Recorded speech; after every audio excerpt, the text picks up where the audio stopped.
ಶಿವನಿಗೆ ರೂಪ ಇಲ್ಲ ಅಂತ ಜನರಿಗೆ ಯಾಮಾರಿಸ್ತೀರಾ?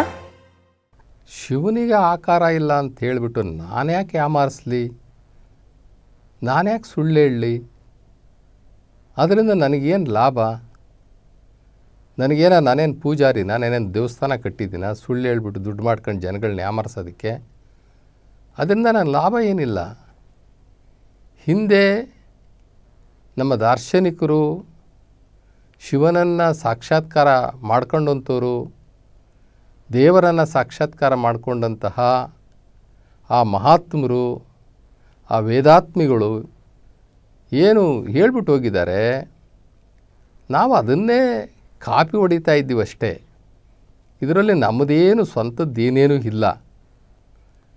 ಶಿವನಿಗೆ ಆಕಾರ ಇಲ್ಲ ಅಂತ ಹೇಳಿ ಜನಗಳಿಗೆ ಯಾಮಾರಿಸಿ ಸುಳ್ಳು ಹೇಳಿ ನಾನು ಯಾವ ಪಾಪಕ್ಕೆ ಹೋಗಲಿ? ಇರೋ ವಿಚಾರನೇ ಆಧಾರ ಸಹಿತವಾಗಿ ಹೋಗ್ತಾ ಇದ್ದೀವಿ ಅಷ್ಟೇ ಹೇಳ್ಕೊಂಡು. ನಂಬಿದವರು ನಂಬೋದು, ಬಿಟ್ಟವರು ಬಿಡ್ಬೋದು. ಇವಾಗ ನಮ್ಗೆ ಆಕಾರ ಇಲ್ಲ ಅಂತ ಹೇಳಿಬಿಟ್ಟು ಅದಿಲ್ಲವೇ ಇಲ್ಲ ಅಂತ ನಾವು ಯಾವ ಥರ ಏನಾರ ಹೇಳಿದ್ದೀವ? ತೋರಿಸ್ರಿ ನೋಡೋಣ, ಇಲ್ದಿದ್ದೆಲ್ಲ ಹೇಳಬೇಡ್ರಿ ನೀವು. ಹಾಗಾದರೆ ನಾವು ಆಕಾರ ಇರೋದನ್ನು ಮಾತ್ರ ಒಪ್ಕೊಂಡಿದ್ದೀವಿ, ನಿರಾಕಾರನ ಒಪ್ಪೇ ಇಲ್ವ ನಾವು? ಹಂಗಾದರೆ ನಾವು ನೋಡಿದ್ದೆಲ್ಲ ಆಕಾರನೇ ಇದೆಯಾ? ಆಕಾರ ಇಲ್ದಿರೋದನ್ನು ನಾವು ಯಾವುದು ಒಪ್ಪೇ ಇಲ್ವಾ? ಆಕಾರ ಇಲ್ಲಿದ್ದನ್ನು ನಾವು ಒಪ್ಕೊಂಡಿದ್ದೀವಿ. ಈಗ ನೀರಿಗೆ ಆಕಾರ ಇಲ್ಲ, ನೀರಿದೆ ಅಂತ ಒಪ್ಕೊಂಡಿದ್ದೀವಲ್ವಾ? ಯಾಕೆ? ಅದನ್ನು ಉಪಯೋಗಿಸೋದ್ರಿಂದ. ಗಾಳಿಗೆ ಆಕಾರ ಇಲ್ಲ, ಗಾಳಿ ಇಲ್ಲ ಅಂತ ಹೇಳಿದ್ವಿ, ವಾದ ಮಾಡಿದ್ದೀವ? ಅದನ್ನು ಉಪಯೋಗಿಸೋದ್ರಿಂದ ಒಪ್ಕೊಂಡಿದ್ದೀವಿ.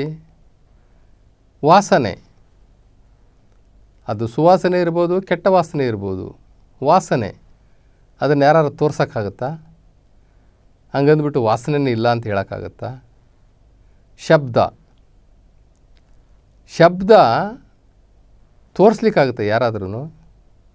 ಅದನ್ನು ಇಂದ್ರಿಯಗಳಿಂದ ಗ್ರಹಿಸ್ತೀವಿ ಅಷ್ಟೇ. ಕಿವಿ ಅನ್ನುವಂತಹ ಇಂದ್ರಿಯದ ಮುಖಾಂತರ ಗ್ರಹಿಸ್ತೀವಿ, ಆದರೆ ಶಬ್ದನ ಯಾರು ತೋರಿಸ್ಲಿಕ್ಕಾಗೋದಿಲ್ಲ. ರುಚಿಯನ್ನು ನಾವು ಯಾರಿಗಾರ ತೋರಿಸ್ಲಿಕ್ಕಾಗುತ್ತೆ? ರುಚಿಯನ್ನು ತೋರಿಸ್ಲಿಕ್ಕಾಗೋದಿಲ್ಲ. ನಮ್ಮ ಪಂಚೇಂದ್ರಿಯಗಳಿಂದ ಇವನ್ನೆಲ್ಲ ನಾವು ಗ್ರಹಿಸ್ತೀವಿ. ಗ್ರಹಿಸಿ ನಮ್ಮ ಭಾವನೆಯಿಂದ ವ್ಯಕ್ತಪಡಿಸ್ತೀವಿ ಅಷ್ಟೇ. ಅದೇ ರೀತಿ ಆ ಪರಮಾತ್ಮ ನಿರಾಕಾರ ಶಿವ ಅವ್ಯಕ್ತ. ಈಗ ನಾವು ಇವನ್ನೆಲ್ಲ ನಮ್ಮ ಇಂದ್ರಿಯಗಳ ಮುಖಾಂತರ ಗೋಚರಿಸದೇ ಇರತಕ್ಕಂಥದ್ದನ್ನು ಅನುಭವಿಸಿದ್ವಿ. ಅನುಭವಿಸಿ ಏನೋ ಒಂದು ಇದೆ ಅಂತ ಹೇಳಿ ಅದಕ್ಕೊಂದು ಹೆಸರು ಕೊಟ್ಟು ಆ ಭಾವನೆಯನ್ನು, ಆ ವಿಚಾರವನ್ನು ಶಬ್ದದ ಮುಖಾಂತರ ಹೇಳಿದ್ವಿ. ಅದು ಇಂದ್ರಿಯಗಳಿಗೆ ನಿಲುಕಿದ್ದಕ್ಕೋಸ್ಕರ. ಕಣ್ಣಿಗೆ ಕಾಣಿಸ್ತು ನೀರು, ಆದರೆ ಅದು ಆಕಾರ ಇಲ್ಲ, ಅದನ್ನು ನೀರು ಅಂದ್ವಿ.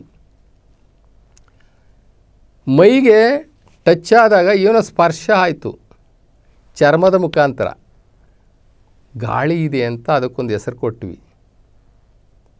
ಈ ಮೂಗಿನ ಮುಖಾಂತರ ಆ ವಾಸನೆಯನ್ನು ಗ್ರಹಿಸಿದ್ವಿ. ಏನೋ ಒಂದು ಮೂಗಿಗೆ ಹೊಡಿತಾ ಇದೆ, ಕೆಟ್ಟದ್ದು ಹೊಡಿತದೆ, ಒಳ್ಳೆಯದು ಹೊಡಿತದೆ, ಇದಕ್ಕೆ ವಾಸನೆ ಅಂತ ಹೇಳಿಬಿಟ್ಟು ಈ ಮೂಗು ಹೇಳಿದ್ದಕ್ಕೆ ಅದಕ್ಕೊಂದು ಹೆಸರು ಕೊಟ್ವಿ. ಕಿವಿ ಶಬ್ದವನ್ನು ಗ್ರಹಿಸ್ತು, ಶಬ್ದ ಅಂತ ಹೇಳಿಬಿಟ್ಟು ಹೆಸರು ಕೊಟ್ವಿ. ನಾಲಿಗೆ ರುಚಿಯನ್ನು ಹೇಳ್ತು, ಅದಕ್ಕೆ ಒಂದು ರುಚಿ ಅಂಥೇಳಿ ಕೊಟ್ವಿ. ಇನ್ನು ಅತೇಂದ್ರಿಯ, ಇಂದ್ರಿಯಗಳಿಗೆ ನಿಲುಕದದ್ದು ಇದೆಯಲ್ಲ, ಇಂದ್ರಿಯಗಳಿಗೆ ನಿಲುಕದ್ದೇ ಅತೀಂದ್ರಿಯ. ಅದು ಅಗಮ್ಯ ಅಗೋಚರ. ಅದು ಅಗಮ್ಯ ಅಗೋಚರವಾಗಿರ್ತಕ್ಕಂಥ ಆ ಇಂದ್ರಿಯಾತೀತವಾಗಿರ್ತಕ್ಕಂಥ ಆ ಅದ್ಭುತ ಶಕ್ತಿಯೇ ಶಿವಶಕ್ತಿ. ಈಗ ನಮ್ಮ ಶರೀರದಲ್ಲಿ ಪ್ರಾಣ ಇದೆ, ಆತ್ಮ ಇದೆ. ಅದನ್ನು ನಾವು ಪ್ರಾಣಕಾಂತ ಚೈತನ್ಯ ಶಕ್ತಿ ಅಂತ ಕರಿತೀವಿ. ಆ ಪ್ರಾಣಕಾಂತ ಚೈತನ್ಯ ಶಕ್ತಿಯನ್ನು ನೀವು ತೋರಿಸ್ರಿ ಅಂದರೆ ಎಲ್ಲಿಂದ ತೋರಿಸೋದು? ಒಪ್ಕೋಬೇಕಷ್ಟೇ. ನನ್ನಲ್ಲಿ ಒಂದು ಆತ್ಮ ಇದೆ, ಆ ಆತ್ಮ ಮಾತಾಡ್ತಾ ಐತೆ ಈ ಶರೀರದ ಸಪೋರ್ಟ್ ತಗೊಂಡು ಅಂತ ಹೇಳ್ತಾರೆ ಮಹಾತ್ಮರು. ಒಪ್ಕೋಬೇಕಷ್ಟೇ.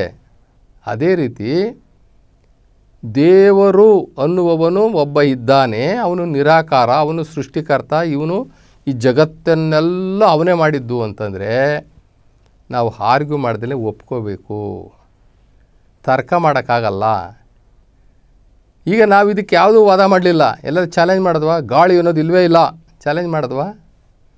ವಾಸನೆ ಅನ್ನೋದು ಇಲ್ಲವೇ ಇಲ್ಲ, ಅದು ಇಂದ್ರಿಯಗಳಿಂದ ನಾವು ಗೋಚರ ಮಾಡಿಕೊಂಡ್ವಿ. ಆದರೆ ಇಂದ್ರಿಯಗಳಿಗೂ ಅಗೋಚರವಾದಂತಹ ಅಪ್ರತಿಮ ಅಪ್ರಮಾಣವಾಗಿರ್ತಕ್ಕಂಥ ಆ ಜಗತ್ ಸೃಷ್ಟಿಕರ್ತ ಇದ್ದಾನಲ್ಲ, ಅವನಿಗೆ ರೂಪ ಇಲ್ಲ. ರೂಪ ಇಲ್ಲ ಅಂತ ನಾವು ನೀವು ಹೇಳೋದಲ್ಲ. ಜಗತ್ತಿನ ದಾರ್ಶನಿಕರು, ಋಷಿಮುನಿಗಳು ಅಥವಾ ಭಗವಂತನನ್ನು, ಆ ಶಿವನನ್ನು ಕಂಡಂಥವರು, ಬೆಳಕಿನ ರೂಪದಲ್ಲಿ ನೋಡಿದಂಥವರು, ಸಾಕ್ಷಾತ್ಕಾರ ಮಾಡಿಕೊಂಡಂಥವರು ಹೇಳಿದ್ದನ್ನು ನಾವು ಒಪ್ಪಲೇಬೇಕಾಗುತ್ತೆ. ಈಗ ಮುಸಲ್ಮಾನರು ಅಲ್ಲಾ ಅಂತಾರೆ, ಅವ್ರನ್ನ ಕೇಳಿ ನಿಮ್ಮ ಅಲ್ಲ ಹೆಂಗಿದಾನಪ್ಪ ತೋರಿಸ್ರಿ ಅಂತ. ನಮ್ಮ ಹತ್ರ 150 ದೇವರುಗಳಿದ್ದಾವೆ, ಅದಕ್ಕೊಂದು ಟೆಕ್ ಅಂತ ಬೇಕಾದ್ರೆ ನಾವು ಡೌನ್ಲೋಡ್ ಮಾಡಿಬಿಡ್ತೀವಿ ಗೂಗಲಲ್ಲಿ ಅಥವಾ ಯೂಟ್ಯೂಬಲ್ಲಿ ಹೋಗ್ಬಿಟ್ಟು, ಯಾವ ದೇವ್ರು ಬೇಕ್ರಿ ನಿಮಗೆ, ಹಾಂ ತಗೊಳ್ರಿ, ಈಗಲೇ ಸರ್ಚ್ ಮಾಡಿ ಕೊಟ್ಬಿಡ್ತೀನಿ. ಅವ್ರಿಗೆ ಕೂಡ ಕೇಳ್ರಿ ನೋಡೋಣ. ಅವ್ರ ದೇವರನ್ನು ಗೂಗಲಲ್ಲಿ ಹುಡುಕಿದ್ರೂ ಇಲ್ಲ, ನೀವು ವಾಟ್ಸಪ್ಪಲ್ಲಿ ಹುಡುಕಿದ್ರೂ ಇಲ್ಲ, ಯೂಟ್ಯೂಬಲ್ಲಿ ಹುಡುಕಿದ್ರೂ ಇಲ್ಲ. ಹಂಗಂತಂದ್ಬಿಟ್ಟು ಅವರು ನಮಗೆ ದೇವರೇ ಇಲ್ಲ ಅಂತ ಹೇಳಿದಾರ? ಅವರು ಎಷ್ಟು ಸ್ಟ್ರಾಂಗ್ ಇದ್ದಾರೆ. ಆ ಅಲ್ಲಾಹ ಅನ್ನುವಂತಹ ಏಕದೇವನ ಮೇಲೆ ಅವ್ರದ್ದು ಎಷ್ಟು ಪ್ರಾಮಾಣಿಕವಾದಂಥ ಗಟ್ಟಿತನ ಇದೆ. ಅವ್ರ ಮುಂದೆ ಹಂಗೆ ನೋಡಿದ್ರೆ ಅವ್ರ ಮುಂದೆ ಯಾರೂ ಇಲ್ಲ ಅಂತ ಅನಿಸುತ್ತೆ. ಇನ್ನು ಯೆಹೋವ ಅಂತ ಕರೀತಾರೆ. ಯಾರು? ಈ ಕ್ರಿಶ್ಚಿಯನ್ನರ ಇನ್ನೊಂದು ಯಹೂದಿಗಳು. ಆ ಯಹೂದಿಗಳು ಯೆಹೋವ ಅಂತ ಕರೀತಾರೆ. ಅದು ಕೂಡ ನಿರಾಕಾರ. ಆ ನಿರಾಕಾರ ತತ್ವಕ್ಕೆ ಯೆಹೋವ ಅಂತ ಕರೀತಾರೆ. ಇನ್ನು ಕೆಲವು ಕಡೆ ಈ ಸಿಖ್ರು ಇವರೆಲ್ಲರೂ ಓಂಕಾರ ಅಂತ ಕರೀತಾರೆ. ಅದು ಕೂಡ ನಿರಾಕಾರನೇ. ಇನ್ನು ಇಂಗ್ಲೀಷ್ನವರು ಈ ದೇಶವನ್ನೇ ಆಳ್ತಾ ಇದ್ದಾರಲ್ಲ ಇವತ್ತು, ಇಂಗ್ಲೀಷು ಲ್ಯಾಂಗ್ವೇಜ್ ಮುಖಾಂತರ, ಭಾಷೆ ಮುಖಾಂತರ, ಅವರು ಆ ದೇವರಿಗೆ ಏನು ಹೇಳ್ತಾರೆ? ಆ ನಿರಾಕಾರ ದೇವರಿಗೆ ಗಾಡ್ ಅಂತಾರೆ. ಗಾಡು.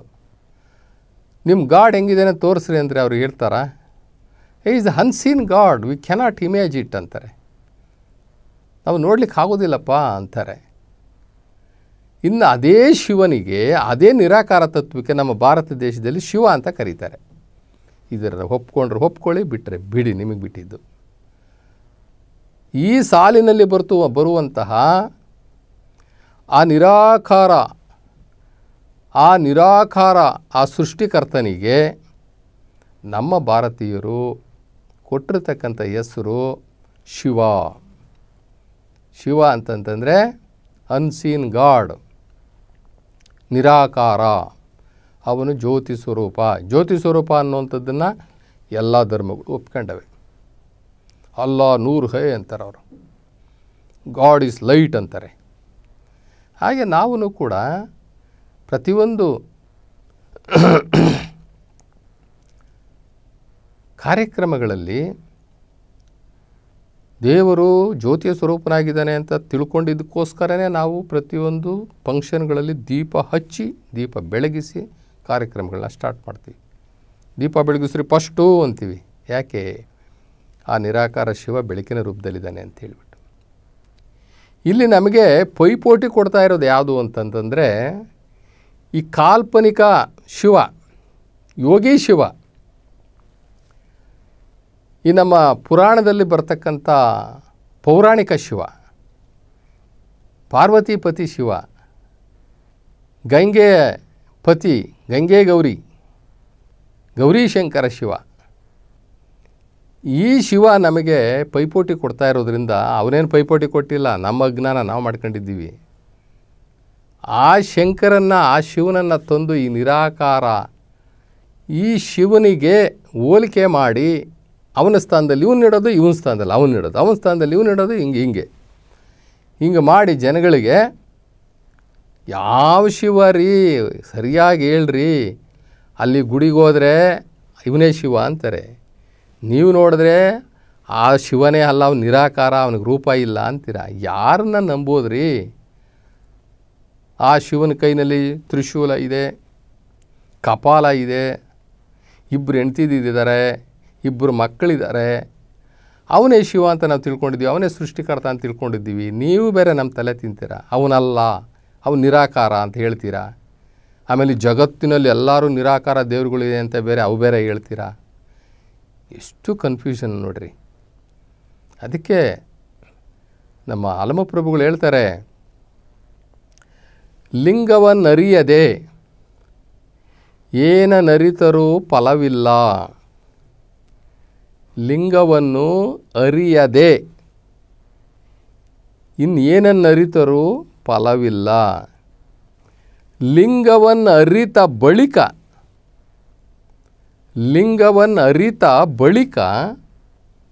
ಮತ್ತಿನ್ನೇನು ಅರಿತರೂ ಫಲವಿಲ್ಲ. ನಿನಗೆ ಶಿವ ಗೊತ್ತಾ? ಗೊತ್ತು. ಮತ್ತು ನೀನು ಏನು ತಿಳ್ಕೊಬೇಕಾದ್ದು ಇನ್ನಿಲ್ಲ ಜಗತ್ತಲ್ಲಿ, ಹೋಗು. ನಿನಗೆ ಶಿವ ಗೊತ್ತಿಲ್ವಾ? ಇನ್ನೀನು ಏನೇ ತಿಳ್ಕೊಂಡ್ರು ವೇಸ್ಟ್, ಹೋಗು. ಎಷ್ಟು ಸಿಂಪಲ್ಲಾಗಿ ಹೇಳ್ತಾರೆ. ನಾವು ಇಷ್ಟು ವರ್ಷಗಳಾಗಿದೆ, ನಾವು ಎಷ್ಟು ಜನ್ಮಗಳು ಎತ್ತಿದ್ದೀವೋ, ನಾವು ಬಂದು ಈ ಭೂಮಿ ಮೇಲೆ ಎಷ್ಟು ಯುಗಮಾನಗಳಾಗೋಯ್ತೋ, ಎಷ್ಟು ಕಡೆ ನಮ್ಮ ಸಮಾಧಿಗಳಿದ್ದಾವ ಗೊತ್ತಿಲ್ಲ. ಆದರೆ ಇನ್ನೂ ನಾವು ದೇವ್ರು ಯಾರು ಅಂತ ತಿಳ್ಕೊಂಡಿಲ್ಲ. ದೇವ್ರು ಯಾರು ಅಂತ ತಿಳ್ಕೊಳ್ದಲೇ ಸಿಕ್ಕ ವ್ಯಕ್ತಿಗಳಿಗೆಲ್ಲ ಗುಡಿಗಳು ಕಟ್ಟಿ ಮಂಗಳಾರತಿ ಮಾಡಿ ನಮ್ಮ ಪೂಜೆನೆಲ್ಲ ವ್ಯರ್ಥ ಮಾಡ್ಕೊತಾ ಇದ್ದೀವಿ. ಇನ್ನು ನಮ್ಮ ಶಂಕರಾಚಾರ್ಯರು ಹೇಳ್ತಾರೆ, ಅಹಂ ಬ್ರಹ್ಮಾಸ್ಮಿ ಅಂತ ಹೇಳ್ತಾರೆ. ಅಹಂ ಬ್ರಹ್ಮಾಸ್ಮಿ ತತ್ವಮಸಿ ಅಂದರೆ ನಾನೇ ದೇವರು. ಈಗ ಮನುಷ್ಯನೇ ದೇವರು ಅನ್ನೋದಾದರೆ ಜೈಲಲ್ಲಿರೋರಲ್ಲ ಯಾವ ದೇವರುಗಳು? ಕೊಲೆ ಮಾಡೋರಲ್ಲ ಯಾರು? ಸುಳ್ಳು ಹೇಳೋರಲ್ಲ ಯಾರು? ಮೋಸ ಮಾಡೋರಲ್ಲ ಯಾರು? ಅನ್ಯಾಯ ಮಾಡೋರಲ್ಲ ಯಾರು? ದಗ ವಂಚನೆ ಈ ಮಾಡೋರಲ್ಲ ಯಾರು? ಹಂಗಾರೆ ಅವರೆಲ್ಲ ದೇವ್ರುಗಳೇನಾ? ಜಡ್ಜ್ಮೆಂಟ್ ಯಾರಿಗೆ ಕೊಡ್ಬೇಕು ನಾವೀಗ? ಆ ವ್ಯಕ್ತಿ ಕೊಡಬೇಕಾ? ಅಲ್ಲಿಲ್ಲ ಅವನೇ ದೇವರಿದ್ದಾನೆ, ಅದರೊಳಗಡೆ ಅವನೇ ದೇವರು ಅಂತ ಹೇಳ್ಬಿಟ್ಟು ದೇವರಿಗೆ ಶಿಕ್ಷೆ ಕೊಡಬೇಕಾ? ಇಲ್ಲಿ ಒಂದು ಕಾಲ ಇತ್ತು, ಈ ಆತ್ಮನೇ ದೇವರು ಅಂತ ತಿಳ್ಕೊಂಡಿದ್ರು. ಇದು ಕಾಲಮಾನ ಹೆಂಗೆ ಅಂತಂದರೆ ಮನುಷ್ಯ ಪರಿವರ್ತನೆ ಆಗ್ತಾ ಹೋಗ್ತಾನೆ, ಅವನ ಬುದ್ಧಿ ಪರಿವರ್ತನೆ ಆಗ್ತಾ ಹೋಗುತ್ತೆ. ನಾವು ದೀಪವನ್ನೇ ನೋಡದೇ ಇರತಕ್ಕಂಥ ಕತ್ತಲಲ್ಲಿದ್ದವರಿಗೆ ಒಂದು ಎಣ್ಣೆ ಮತ್ತು ಬತ್ತಿ ಒಂದು ಹಣತೆ ಮಾಡಿ ದೀಪ ನೋಡಿದ್ವಿ, ಅದೊಂದು ಯುಗಮಾನ. ಆಮೇಲೆ ಎಲೆಕ್ಟ್ರಿಕ್ಕು ದೀಪ ಬಂತು, ಅದು ಒಂದು ಯುಗಮಾನ. ಈಗ ರೇಡಿಯಂ ಲೈಟ್ಸ್ ಬಂದಿದೆ, ಅದು ಒಂದು ಯುಗಮಾನ. ಈಗ ನಾವು ನೋಡ್ತಾ ಇರ್ತಕ್ಕಂಥ ಟಿ ವಿ ಒಂದೇ ಸಲ ಬಂದುಬಿಡ್ತಾ? ಇಲ್ಲ. ಮನುಷ್ಯ ಪರಿವರ್ತನೆ ಆಗ್ದಂಗೆ ಬುದ್ಧಿ ಬೆಳೆದಂಗೆ ಅವನು ವಿಕಾಸವಾದಕ್ಕೆ ಒಳಗಾಗ್ತಾನೆ. ಬ್ರೈನ್ ಇಂಪ್ರೂವ್ಮೆಂಟ್ ಆಗ್ತಾ ಹೋಗುತ್ತೆ, ಆ ತಳಿ ಇಂಪ್ರೂವ್ಮೆಂಟ್ ಆಗ್ತಾ ಹೋಗುತ್ತೆ, ಮನುಷ್ಯನ ತಳಿ ಇಂಪ್ರೂವ್ಮೆಂಟ್ ಆಗ್ತಾ ಹೋಗುತ್ತೆ. ಹೀಗಾಗಿ ಅವನು ಬೆಳ್ಕೋತಾ ಹೋದಂಗೆ ಅವನಿಗೆ ಜ್ಞಾನ ವಿಕಾಸ ಆಗ್ತಾ ಹೋಗುತ್ತೆ. ಒಂದು ಕಾಲದಲ್ಲಿ ಅಹಂ ಬ್ರಹ್ಮಾಸ್ಮಿ, ನಾನೇ ದೇವರು, ನನ್ನಲ್ಲೇ ಆ ಚೈತನ್ಯ ಇದೆ, ನಾನೇ ದೇವರು ಅಂತ ಹೇಳ್ತಾ ಇದ್ದಂಥವರು ಕಾಲಾನಂತರ ಯೇಸು ಕ್ರಿಸ್ತ ಬಂದಾಗ ಗೊತ್ತಾಯಿತು. ಯೇಸು ಕ್ರಿಸ್ತ ಹೇಳ್ತಾನೆ, ನಾವೆಲ್ಲ ಆತ್ಮಗಳು, ನಾವು ದೇವರಲ್ಲ, ನಾವೆಲ್ಲ ಆತ್ಮಗಳು, ನಾವೆಲ್ಲ ಆ ಪರಮಾತ್ಮನ ಮಕ್ಕಳು, ನಾವು ಆತ್ಮ, ಅವನು ಪರಮಾತ್ಮ ಅಂತ ಹೇಳ್ತಾರೆ ಯೇಸು ಕ್ರಿಸ್ತ. ನಂತರ ಅಲ್ಲಿಂದ ಮುಂದಕ್ಕೆ ಬಂದಂತಹ ಎಲ್ಲ ಪೈಗಂಬರರು, ಪ್ರವಾದಿಗಳು ಇವರೆಲ್ಲ ಹೇಳ್ತಾ ಹೋಗ್ತಾರೆ, ಮನುಷ್ಯ ದೇವರಲ್ಲ, ಮನುಷ್ಯ ಒಂದು ಆತ್ಮಸ್ವರೂಪಿ, ಅವನು ದೇಹದ ಧರಿಸಿ ಈ ಭೂಮಿ ಮೇಲೆ ಇದ್ದಾನೆ, ಅವನು ಒಂದಷ್ಟು ನಿರ್ದಿಷ್ಟವಾದಂಥ ಕೆಲಸಗಳನ್ನೆಲ್ಲಿ ಮಾಡ್ತಾನೆ, ಮೋಕ್ಷ ಪಡ್ಕೊಂಡು ವಾಪಸ್ ಹೋಗ್ತಾನೆ ಅಂತ ಹೇಳಿದ್ರು. ಅವಾಗ ಅಹಂ ಬ್ರಹ್ಮಾಸ್ಮಿ ಹೋಯಿತು. ಆದರೆ ಇವತ್ತು ಅಹಂ ಬ್ರಹ್ಮಾಸ್ಮಿ ತತ್ವವನ್ನೇ ಹೇಳಿಕೊಂಡು ಜಗಳ ಮಾಡೋರು ಇದ್ದಾರೆ. ಇರಲಿ, ಅವರು ನಮ್ಮ ಅಣ್ಣ ತಮ್ಮದಿರೇ, ಅವ್ರಿಗೆ ಸ್ವಲ್ಪ ನಿಧಾನಕ್ಕೆ ಬರಲಿ. ನಮಗೊಂದು ಸ್ವಲ್ಪ ಈ ಬಸವಣ್ಣನ ದಯದಿಂದ ನಮಗೆ ಒಂದು ಸ್ವಲ್ಪ ಬೇರೆ ಬೇರೆ ಜಗತ್ತಿನ ಧರ್ಮಗ್ರಂಥಗಳನ್ನೆಲ್ಲ ಓದ್ಕೊಂಡು ಅಲ್ಲಿ ಇಲ್ಲಿ ಸ್ವಲ್ಪ ನೋಡ್ಕೊಂಡಿದ್ದಕ್ಕೆ ಈ ಶರಣರ ಸಹವಾಸದಿಂದ ಒಂದು ಸ್ವಲ್ಪ ಬೇಗ ಗೊತ್ತಾಯಿತು ಆತ್ಮನೇ ಬೇರೆ ಪರಮಾತ್ಮನೇ ಬೇರೆ ಅಂತ. ಅದು ಅಲ್ಲೂ ಕೂಡ ಆವಾಗಲೇ ಕಾಂಟ್ರವರ್ಸಿ ಆಗಿತ್ತು. ಯಾರ ಕಾಲದಲ್ಲಿ?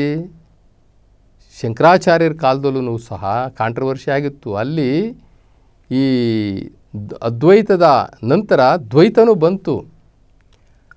ಅದ್ವೈತ ಏನು ಹೇಳ್ತದೆ? ನಾನೇ ದೇವರು ಅಂತ ಹೇಳ್ತದೆ. ಆದರೆ ದ್ವೈತ ಏನು ಹೇಳ್ತದೆ? ಇಲ್ಲ ಇಲ್ಲ, ನೀನೇ ದೇವರಲ್ಲ, ನಿನಗಂತ ಇನ್ನೊಂದು ಚೈತನ್ಯ ಇದೆ, ನಿನ್ನನ್ನು ಸೃಷ್ಟಿಸಿದಂಥ ಇನ್ನೊಂದು ಇದೆ, ಅದು ಬೇರೆ, ನೀನೇ ಬೇರೆ, ಅದರ ಅಂಶ ನೀನಾಗಿದ್ದೀಯ ಅಷ್ಟೇ, ಆದರೆ ನೀನೇ ಅದಲ್ಲ. ಅದರ ಅಂಶ ನೀನಾಗಿದ್ದೀಯ, ಆದರೆ ನೀನೇ ಅದಲ್ಲ.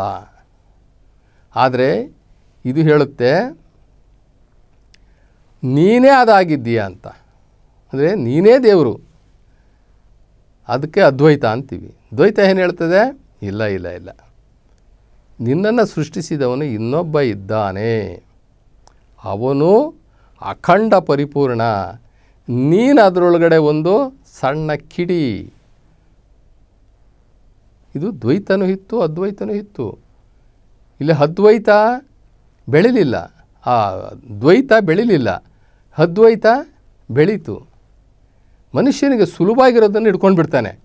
ಈಗ ಯಾವುದೋ ಒಂದು ಕಲ್ಲು ಕೊಟ್ಬಿಟ್ಟು ಇದಕ್ಕೆ ಅರಿಶಿನ ಹಚ್ಬಿಡಪ್ಪ, ಕುಂಕುಮ ಹಚ್ಬಿಡಪ್ಪ, ಇದಕ್ಕೊಂದು ಮೊಳ ಹೂವು ಹಾಕ್ಬಿಡು, ಅದ್ರ ಮುಂದೆ ಒಂದು ತೆಂಗಿನಕಾಯಿ ಬಾಳೆಹಣ್ಣೆ ಎಲ್ಲ ಇಕ್ಬಿಟ್ಟು ಕರ್ಪೂರ ಹಚ್ಬಿಟ್ಟು ಅದು ಬಿದ್ದುಬಿಡು, ನಿನ್ನ ಕಷ್ಟ ಎಲ್ಲ ಹೋಗ್ಬಿಡ್ತದೆ ಅಂತ ಯಾರನ್ನ ಹೇಳಿಬಿಟ್ರೆ ಅವನಿಗೆ ಭಾಳ ಸುಲಭ ಅನಿಸ್ಬಿಡ್ತದೆ.